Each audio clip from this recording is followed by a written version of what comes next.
My first year here at St. John Vianney Seminary. And during that summer, I spent quite a bit of time with a young, particularly good-looking lady.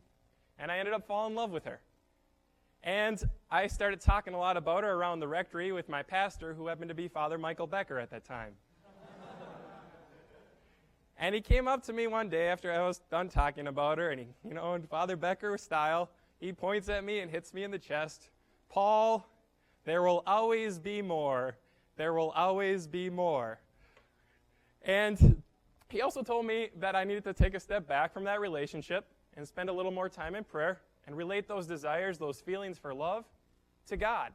And also he told me to enter more fully into the brotherhood that I had with my brother seminarians, and how right he was to take a step back from that relationship. And a couple years down the road, my senior year here at St. John Vianney, I had a wonderful spiritual director, Father John Acree, and he gave me another great piece of wisdom that I want to pass on to you tonight. And he told me, "Paul, the love of a woman can make a man's heart pure." The love of a woman can make a man's heart pure. And how right he is. We who, as created as men in the book of Genesis, it tells us it is not good for man to be alone. We are called to make a gift of ourselves to someone.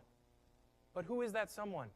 As celibate men, as men discerning the call to the priesthood, we are called to make a gift of ourselves to the church, to our beautiful Catholic Church.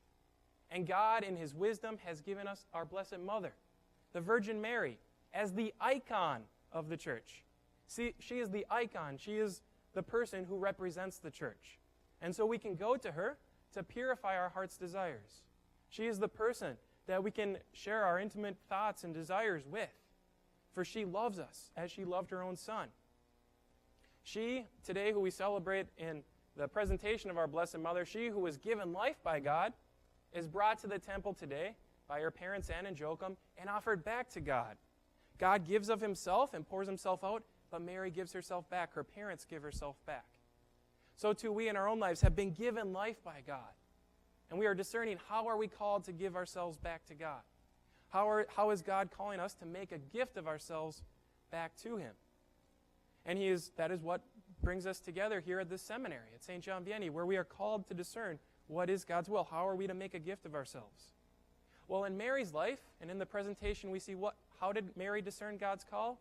By obedience. She was dedicated to God, and she was obedient to His word throughout her life. She's in the gospel today. We hear about Jesus, and this is not this is affirming His mother. This is Him realizing her great dignity when He says, "Whoever does the will of my Father, whoever does the will of my heavenly Father is my sister, my mother, and my brother." And who does the will of His heavenly Father most perfectly among all creatures? Mary. Mary does the Father's will perfectly out of obedience. She does the Father's will perfectly throughout her life. In the Gospel of John, we see Mary in two locations, in two stories. We see her at the beginning of Jesus' public ministry, at the wedding of Cana. We see her again at the end of His public ministry at the cross. In fact, it is her words at the wedding of Cana that inaugurates His public ministry. Do whatever He tells you. And that is what she tries to do throughout her own life. And that leads her to follow Him to the cross. And then she is there at the foot of the cross. She is there with John.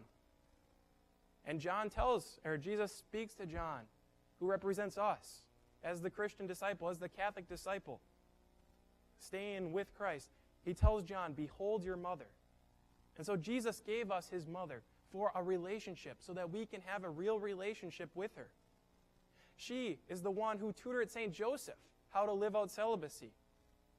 She, in the life at Nazareth, she was the one who nurtured Joseph in his own vocation. And we too who have been called to celibacy are able to be tutored by Mary as she tutored St. Joseph. We're called to learn how to love as St. Joseph did, through the help of our Blessed Mother, through the Virgin Mary. So today, as you come forward to receive Jesus in the Blessed Sacrament, ask Joseph and Mary on each side of the altar to help you, to purify your desires. Turn over your heart, your longings to Mary. For her love will make your heart pure. Her love will help you to make a gift of yourself back to God as you are called to in your own vocation.